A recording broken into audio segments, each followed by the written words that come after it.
y'all, it's Dan Book Nook Noggin here with another book review. This time I'm here to review What Big Teeth by Rose Szabo. I don't know if it's Szabo or Szabo. I used to go to school with somebody and they pronounced this Szabo, so who knows what the correct pronunciation of the last name is. First off, I want to be right up front and say, if you are not familiar with my channel, I don't typically read YA. To be honest with you, I steer clear of YA, young adult books. I don't really do them. I was, although, intrigued by this because of this, for one, this absolutely beautiful cover was so intriguing, and not just that, but I kept hearing stirrings of people saying that there were werewolves involved in this book. So I was like, I have got to check this out. Because being someone who is a horror junkie and someone who appreciates a good werewolf story, I was like, I want to find out what all the hype is about this book. Because let's face it, this book is super hyped. I've been seeing this book everywhere, from book hauls to upcoming, anticipated releases. And this came out on February 2nd. It clocks in at almost 400 pages. It's like 390 some odd pages. But yeah, I've seen this book absolutely everywhere. And I know some people are thinking, ooh, is it a retelling of Little Red Riding Hood? No, it is not. And I'm kind of glad it wasn't a retelling or a reimagining of Little Red Riding Hood, because I would have DNF'd that shit quicker than Get Out. Because, yeah, we'll get into it. But yeah, this one is about a girl named Eleanor Zarin. She is living in a boarding school for girls. And we kind of have the whole thing with this story. She gets into trouble, she flees her boarding school and seeks refuge with her strange family. And I gotta straight out say that the strange family, it's kind of like Addams Family or the Munsters. They're like a monster family. I gotta reiterate that I'm not your typical person who reads YA, so this book was not written for someone like me. It's a coming of age, I guess you could say, but like a YA coming of age, which has a love actually it has two love triangles. And I don't know, this is just one of those cringy things about young adult. This is the reason why I don't like reading young adult, is the whole aspect of the love triangle. I don't know why they feel it necessary. Because to be honest with you, I don't feel like it really had a good reason to merit having a love triangle in this story. One of them, because there's two love triangles with one person being the center of it, one of them kind of made sense to make the story push along. It was kind of like the backbone for a lot of the story. But I feel like the other one was just kind of like useless. It had no real point. I think the author probably only included it just to kind of emphasize another point, to like emphasize something that was going on with this one character. And I don't want to spoil it. I'm not going to spoil it. But the main driving force of this book for me, because this was such a struggle for me to read. It was such a struggle for me to get through.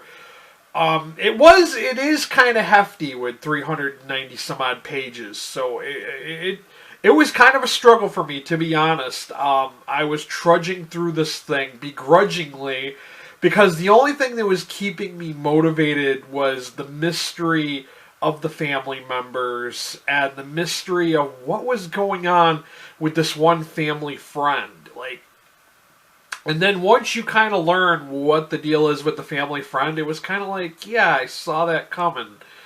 And it was kind of like, it was expected, I guess. Don't get me wrong, this book was well written, but I feel like it was well written for like a middle schooler, to really enjoy this. I feel like the only people that would really enjoy this book would be teen girls and 20-somethings, because I didn't think this book was that great, to be honest with you.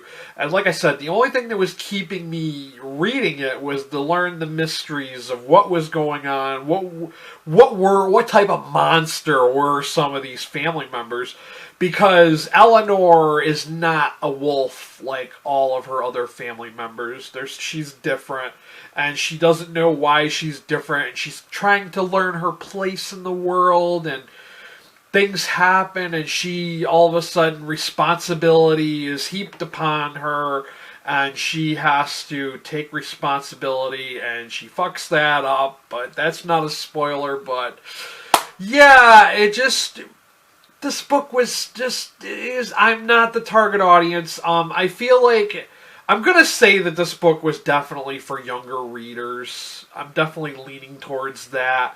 I know someone else in the horror community did a review of this, and they felt like it was not that great either. I gave this a 3 out of 5 star rating on Goodreads. It's not what you think it's going to be, and like I said, the whole aspect of the mysteries of the whole family and what type of monster they are was like the major driving force for me. And once everything was unraveled, I was just like, oh, that's it. Okay, I guess I can finish this book and chuck it. But yeah, it was. I would never read this again. I'm not compelled to go check out anything else this author writes. This is a one and done for me. Yeah. Like I said, if you are the type of person who enjoys young adult, this might be for you. I can't say, but if you're someone who enjoys horror and you heard about werewolves and you're like, oh man, I gotta check this out because it's a werewolf book, no, you're gonna be sadly disappointed. It's not what you think it is. It is very much, it's heavily a YA book. It's a whole lot of nope for me. But yeah, I gave this a 3. I was very generous by giving it a 3 out of 5 star rating. I was leaning towards a 2 for most of this book, but I decided to give it a final rating of 3 out of 5 stars. And if you are interested in checking this out, I will have a link to Amazon down below. I'm going to see if it's on bookshop.org, but the way this book is so hyped, I can't imagine why it wouldn't be on bookshop.org.